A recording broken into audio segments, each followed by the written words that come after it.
people, it is late February and you know what that means. It is MWC time and we've got manufacturers dropping smartphones like they're hot left and right. But right now, today, we are going to focus on Nokia, who just dropped a new phone which we've seen leaked for months and months now, but it is finally here. This is the Nokia 9.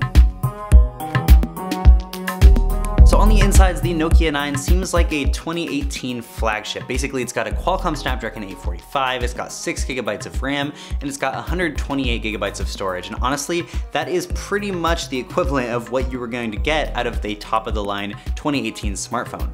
But what makes the Nokia 9 really special is that 5-camera array on the back of this phone. Last year we saw people like LG and Huawei drop 3 cameras in the back of their phone, but no, Nokia is going next level with this thing. They've actually partnered up with a company called Light, and if you remember them, they created this crazy camera called the Light L16, which had 16 different cameras on the back of it that basically used AI to stitch all these images together and just create one super sampled photo. So on the back of the Nokia 9, you have not 3, not 4, but 5 different camera sensors, and 3 of these are monochrome sensors. So if you're wondering what monochrome does, these are really for light capturing and detail. We saw this in the Huawei P20 Pro, which had a monochrome sensor which just made that camera extremely sharp. It was actually a little bit better than the Mate 20 Pro in our camera testing, so that shows how efficient these things can be.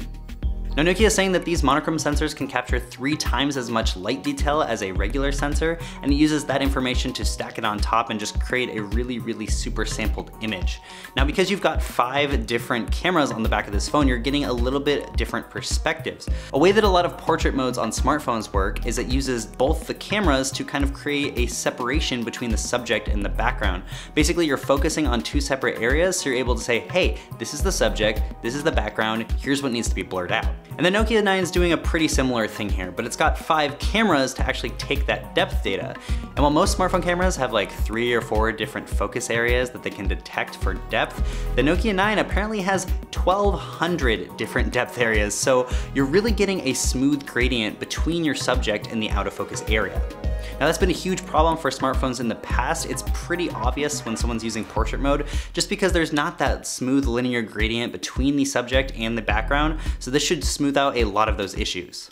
Now interestingly, the Snapdragon 845 can only actually handle 3 cameras on the back of the phone, so they're working specifically with Light to pass it through its Lux capacitor, which basically handles all the cameras on the back of this phone. It's the same one that they used in the Light L16. The other cool thing is that you can actually take photos through the stock Nokia camera app in RAW, so you can edit them in Lightroom and really have a lot more dynamic range and other information to work with, just like if you were using a regular SLR camera. And just a quick note that our MWC coverage is brought to you by Digit Daily, your daily dose of tech straight to your inbox. Check out the description below to learn more. Now Nokia is actually making these in limited capacity. They didn't say exactly how many they're making, but they said that it was specifically tailored for people who love taking photos with their phone and just want to get as much detail and information out of their phone as they can.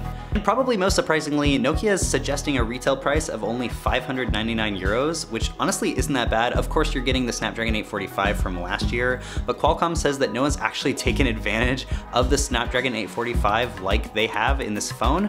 So I think it's a really interesting device if you're just a photography nerd or really want to get advantage of those cameras.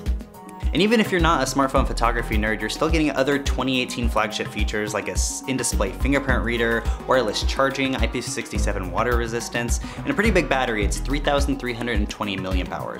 This phone's also in the Android One program, which means it uses a very clean, stockish version of Android that is very basic. There's not a lot whole extra going on here, but if you like something pretty minimal, this could be for you. Alright guys, well that's about it on the Nokia 9. Now we only had about an hour with the device at our briefing. We're definitely going to get this in for review when we can. I'm actually really excited to use it. But until then, you can see all the specs, all the gritty info over at AndroidAuthority.com. Make sure you head over to the site and check that out and wait for our review to come out in the coming weeks. So I will see you in the next video.